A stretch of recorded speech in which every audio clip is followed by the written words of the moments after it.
আসসালামু আলাইকুম। রাস্তায় হাঁটতে হাঁটতে কোরআন তেলাওয়াত করা যাবে কি তা আজকে আমরা জানব।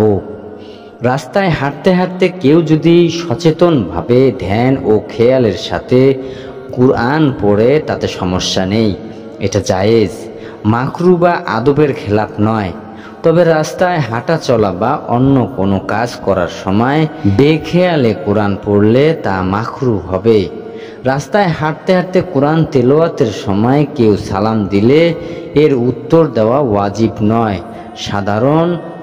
সাধারণ অবস্থায় সালামের উত্তর দেওয়া ওয়াজিব, কিন্তু যেসব অবস্থায় সালাম দেওয়া মাকরু, সেই সব অবস্থায় সালামের উত্তর না দেওয়ায় অবকাশ রয়েছে।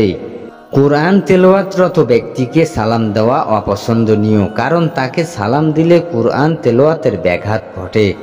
কোনো ব্যক্তি কোরআন তেলাওয়াত করেছে বুঝতে পারলে তাকে সালাম দেওয়া থেকে বিরত থাকতে হবে।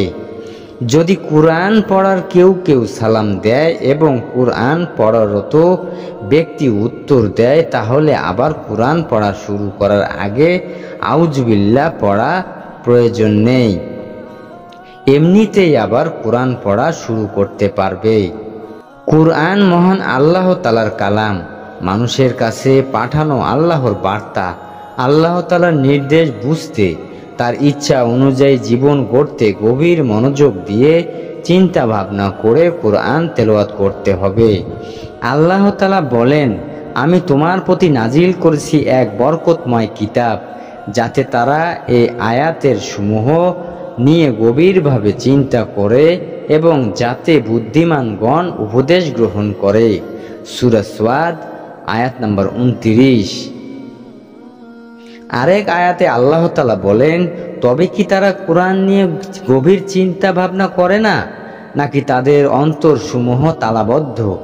সূরা মুহাম্মদ আয়াত 24। এই আয়াতগুলোর নির্দেশনা সুস্পষ্ট। আল্লাহ চান মানুষ কোরআনের মর্ম অনুধাবন করে কোরআন পাঠ করুক। আল্লাহ কি বলেছেন, কি বুঝিয়েছেন তা নিয়ে গভীরভাবে চিন্তা ভাবনা করুক। কোরআন অর্থ না বুঝে পাঠ করলেও সওয়াব পাওয়া যায়, কিন্তু অর্থ বুঝে কোরআন পাঠের সওয়াব নিঃসন্দেহে অনেক বেশি। অনেকে অন্যান্য বইপত্র পড়লেও অর্থ ও ব্যাখ্যা সহ সরাসরি কোরআন পাঠ করাকে তেমন গুরুত্ব দেয় না। অনেকে ভাবে কোরআনে অর্থ বুঝে পাঠ করা সাধারণ মানুষের জন্য না, শুধু আলেম বা ইসলামিক জ্ঞানের পণ্ডিত ব্যক্তিরাই কোরআন বুঝতে পারেন। এই ধারণা সঠিক নয়। আল্লাহ তাআলা কোরআনে বলছেন, আর আমি তো কোরআনকে সহজ করে দিয়েছি উপদেশ গ্রহণের জন্য, অতএব কোনো উপদেশ গ্রহণকারী আছে কি? সূরা কামার আয়াত 17। আমাদেরকে সঠিক ও সহজ বুঝে কোরআন তেলাওয়াত করা তৌফিক দান করুক। আমিন। জাযাকাল্লাহু খায়র।